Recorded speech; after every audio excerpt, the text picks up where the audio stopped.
ಶಾಲೆಗೆ ಹೋಗೋ ಹೊತ್ತಾಯ್ತು. ಹಲ್ಲುಜ್ಜಿ ಸ್ನಾನ ಮಾಡೋ ಹೋಗಿ.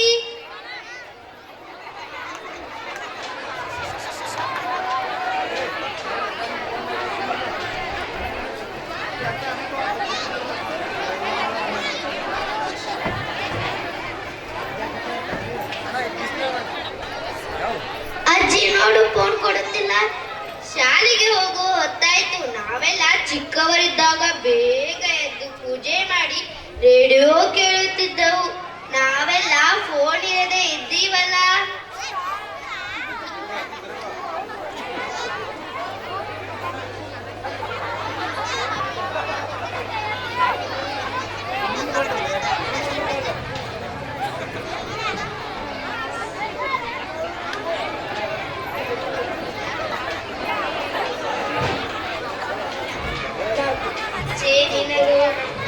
ಮಾಮೂಲಿಯಲ್ಲಿ ದಿನವೂ ದಿನ ಚೈತ್ರವೇ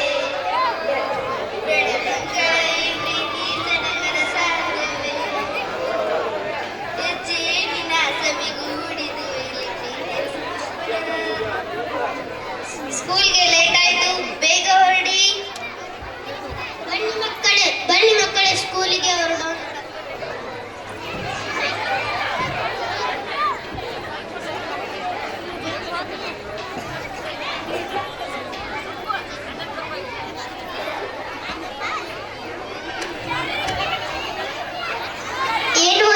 ನನಗೆ ಜಾಬ್ ಕನ್ಫರ್ಮ್ ಆಗಿದೆ, ನಾಳೆನೇ ಜಾಯಿನ್ ಆಗಿ ಎಂದಿದ್ದಾರೆ.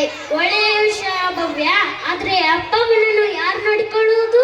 ಅದೇ ರೀ, ನನ್ನ ಫ್ರೆಂಡ್ ಒಂದು ಓಲ್ಡ್ ಏಜ್ ಹೋಮ್ ಬಗ್ಗೆ ಹೇಳಿದಳು. ಅಲ್ಲಿ ವಯಸ್ಸಾದವರನ್ನು ಚೆನ್ನಾಗಿ ನೋಡಿಕೊಳ್ಳುತ್ತಾರೆ. ಅಲ್ಲಿ ಕಳಿಸಿದರೆ ಹೇಗೆ? ಬೇಡ ಬೇಡ, ಅವರು ಮನೆಯಲ್ಲೇ ಇರಲಿ. ಅವರನ್ನು ಅಲ್ಲಿ ಕಳಿಸೋದು ಹಾಗಲ್ಲ ರೀ, ನಾವು ಬೆಳಗ್ಗೆಯಿಂದ ಸಂಜೆವರೆಗೂ ಮನೆಯಲ್ಲಿ ಇರುವುದಿಲ್ಲ. ಅವರಿಗೂ ಮೆಡಿಸಿನ್ ತಗೊಳ್ಳೋದು ಗೊತ್ತಾಗಲ್ಲ. ಅಲ್ಲಿ ಆದರೆ ಜನ ಇರುತ್ತಾರೆ, ಅವರ ವಯಸ್ಸಿನ ಫ್ರೆಂಡ್ ಕೂಡ ಸಿಗುತ್ತಾರೆ. ಓ, ಹಾಗಾದರೆ ಆಯಿತು, ನೀನು ಹೇಳಿದಂಗೆ ಆಗಲಿ. ಈ ವಿಷಯವನ್ನು ಅವರ ಮುಂದೆ ಹೇಗೆ ಹೇಳೋದು?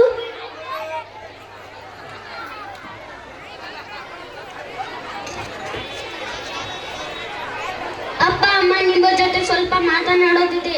ಇವತ್ತಾದ್ರೂ ನಮ್ಮ ಜೊತೆ ಮಾತಾಡೋಕೆ ಸಮಯ ಸಿಕ್ಕಿತ್ತಲ್ಲ ನಿಮ್ಗೆ? ಹಾಗೇನಿಲ್ಲ ಅಮ್ಮ, ನಿಮಗೆ ಗೊತ್ತೇ ಇದೆಯಲ್ಲ, ಕೆಲಸ ಜೊತೆ ಮನೆಯನ್ನು ಸಂಭಾಳಿಸೋದು ಕಷ್ಟ ಆಗಿದೆ. ಅದಕ್ಕೆ ಅವಳು ಕೂಡ ನಾಳೆಯಿಂದ ಕೆಲಸಕ್ಕೆ ಹೊರಡುತ್ತಿದ್ದಾಳೆ.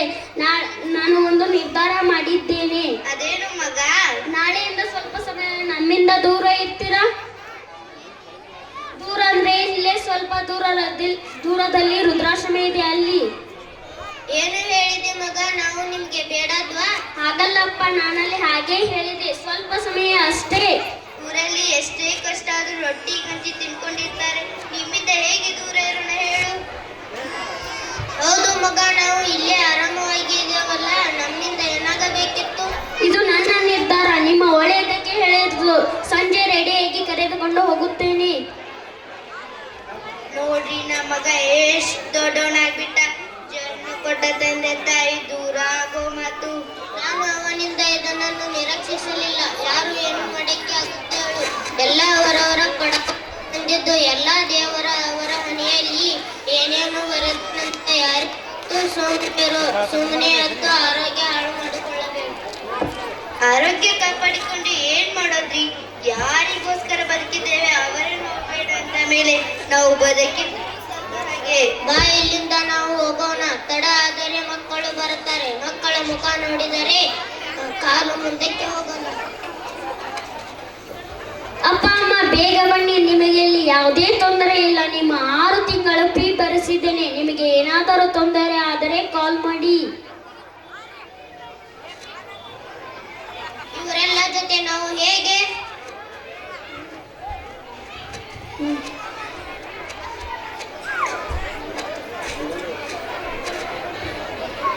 ಯಾಕೆ ಹಾಗೆ ಮಕ್ಕಳ ಹತ್ರ ಹಠ ಮಾಡಿ ಇರ್ತೀರಾ? ನೆಕ್ಸ್ಟ್ ಟೈಮ್ ಬರಬೇಕಾದರನ್ನು ಮಕ್ಕಳನ್ನು ಕರೆದುಕೊಂಡು ಬರುತ್ತೇನೆ. ನನಗೆ ಈಗ ಲೇಟ್ ಆಗಿದೆ, ನಾನು ಹೊರಡುತ್ತೇನೆ. ವೃದ್ಧಾಶ್ರಮ ಶ್ರೇಣಿ, ವೃದ್ಧಾಶ್ರಮ. ನಮಸ್ಕಾರ, ನಾನು ಜೋಸೆಫ್, ಈ ಆಶ್ರಮದ ಹಿರಿಯ. ಈ ಆಶ್ರಮದ ಎಲ್ಲ ವಿಷಯ ಗೊತ್ತಿರುವುದು. ಒಂದು ನಿಮಿಷ ನನ್ನ ಆಶ್ರಮದ ಎಲ್ಲ ಸದಸ್ಯರನ್ನು ನಿಮಗೆ ಪರಿಚಯ ಮಾಡಿಸುತ್ತೇನೆ. ಸದಸ್ಯರೆಲ್ಲ ಬನ್ನಿ, ಹೊಸ ಸದಸ್ಯರು ಬಂದಿದ್ದಾರೆ, ಬೇಗ ಬನ್ನಿ.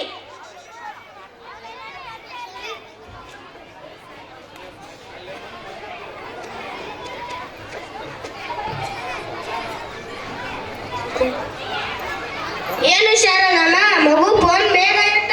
ಅವನಿಗೆ ತುಂಬಾ ಕೆಲಸ ಇರಬೇಕು. ಅವರಿಗೆ ಕೆಲಸ ಇರೋದಕ್ಕೆ ಅಲ್ಲ ನಿಮ್ಮನ್ನು ಇಲ್ಲಿಟ್ಟಿದ್ದಾರೆ. ನೋಡಿ ಜೋಸಪ್ಪಣ್ಣ, ನನ್ನ ಮಗನ ಬಗ್ಗೆ ಹಾಗೆ ಹೇಳ್ಬೇಡಿ. ಅವನಿಗೆ ಅಮ್ಮ ಅಂದ್ರೆ ತುಂಬಾ ಇಷ್ಟ. ಪರಿಸ್ಥಿತಿಗೆ ಕಟ್ಬಿಟ್ಟು ನನ್ನನ್ನು ಇಲ್ಲಿ ಬಿಟ್ಟು ಹೋಗಿದ್ದಾನೆ. ನೋಡುವಂತೆ ನನ್ನ ಮಗ ನನ್ನನ್ನು ಕರೆದುಕೊಂಡು ಹೋಗೇ ಹೋಗ್ತಾನೆ. ಏನ್ ಹೇಳಿ ಈಗಲೇ ಹೋದ್ಲಲ್ವಾ? ಅವಳು ಶಾರದಮ್ಮ ತುಂಬಾ ವರ್ಷದಿಂದ ಕಾಯುತ್ತಾ ಇದ್ದಾಳೆ. ಏನು ಮಾಡೋದು? ಹಾಗಾದ್ರೆ ನಿಮ್ಮ ಹೆಸರು? ನಾನು ರಾಮಣ್ಣ, ರಿಟೈರ್ಡ್ ಟೀಚರ್. ಸಮಾಜದ ಎಲ್ಲ ನಾಗರಿಕರಿಗೆ ತಿದ್ದಿ ಬುದ್ಧಿ ಹೇಳಿದ ನನ್ನ ಮಗ ಈ ವೃದ್ಧಾಶ್ರಮಕ್ಕೆ ಹಾಕಿದ್ದಾನೆ. ಬೇಜಾರಾಗಬೇಡಿ, ನೀವು ಇಷ್ಟಕ್ಕೆಲ್ಲ ನೊಂದು ಕಂಡರೆ ಹೇಗೆ? ಇಲ್ಲಿರೋರೆಲ್ಲ ನಮ್ಮ ವಯಸ್ಸಿನವರು, ಸಮಾನ ಮನಸ್ಕರರು. ಸಮಾನ ಮನಸ್ಕರರು ಗಂಡಾಗಲಿ ಹೆಣ್ಣಾಗಲಿ ಪ್ರೇಮಾಲಯವೇ ಗತಿ. ನನ್ನ ಕತೆ ಬೇರೆನೆ. ನನಗೆ ಗಂಡು ಮಕ್ಕಳು ಇಲ್ಲ, ಇಬ್ಬರು ಹೆಣ್ಣು ಮಕ್ಕಳು ಇದ್ದಾರೆ. ಅವರನ್ನು ಕಲಿಸಿ ಬೆಳೆಸಿ ಇಬ್ಬರನ್ನು ಮದುವೆ ಕಳಿಸಿದ್ದೇನೆ. ನನ್ನ ಪರಿಸ್ಥಿತಿ ಈಗ ಬೇರೆನೇ ಆಯಿತು. ನಾನು ಈ ಪ್ರೇಮಾಲಯವನ್ನು ಸೇರಿದ್ದೇನೆ. ಅದು ಸರಿ ಜೋಸಪ್ಪಣ್ಣ, ಮಕ್ಕಳಿಗೆ ದೇಶದ ಆಸ್ತಿನಾಗಿಸಬೇಕು, ಆಸ್ತಿ ಮಾಡಬಾರದು. ಆದರೆ ಇಲ್ಲಿರುವ ಕುಟುಂಬದವರು ಬಡ ಕುಟುಂಬದವರಲ್ಲ, ಶ್ರೀಮಂತ ಕುಟುಂಬದವರು. ಒಂದು ಸದಸ್ಯರು ನೀವು ಚಿಕ್ಕವರಿದ್ದಾಗ ನಿಮ್ಮ ಒಂದು ಮಾತಿಗಾಗಿ ತಂದೆ ತಾಯಿಗಳು ಕಾಯುತ್ತಾ ಇದ್ದರು. ಅವರಿಗೆ ವಯಸ್ಸಾಗಿದ್ದಾಗ ಬೇಕಾಗಿರುವುದು ಹಣವಲ್ಲ, ಅವರಿಗೆ ವೃದ್ಧಾಶ್ರಮನೂ ಅಲ್ಲ, ನಿಮ್ಮ ಪ್ರೀತಿಯ ಸಾಗತ್ಯ, ನಿಮ್ಮ ಪ್ರೀತಿಯ ತೋಳುಗಳು.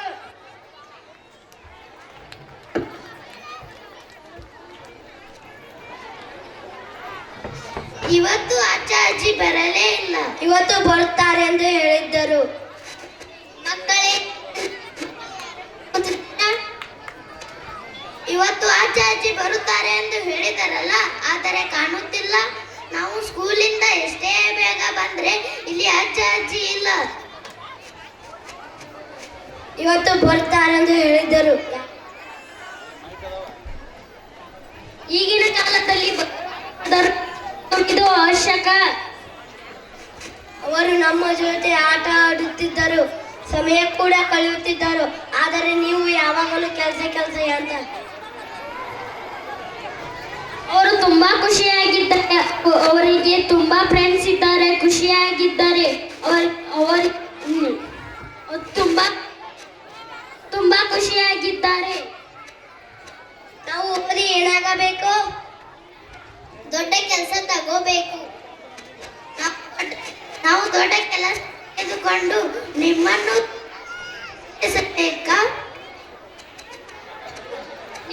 ನೀವು ಹೋಗಿ ಆಟ ಆಡಿಕೊಳ್ಳಿ.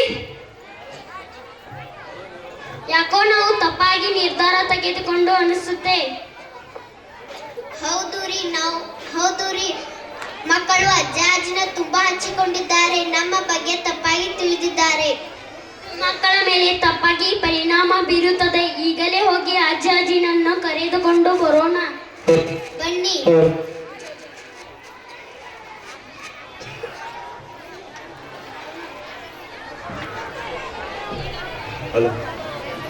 ಜೇನುಗೂಡು ನಾವೆಲ್ಲ ಬೇರೆ ಅದರದೇನಿಲ್ಲ. ಜೇನುಗೂಡು ನಾವೆಲ್ಲ ಬೇರೆ ಅದರದೇನಿಲ್ಲ. ಜೇನುಗೂಡು ನಾವೆಲ್ಲ ಬೇರೆ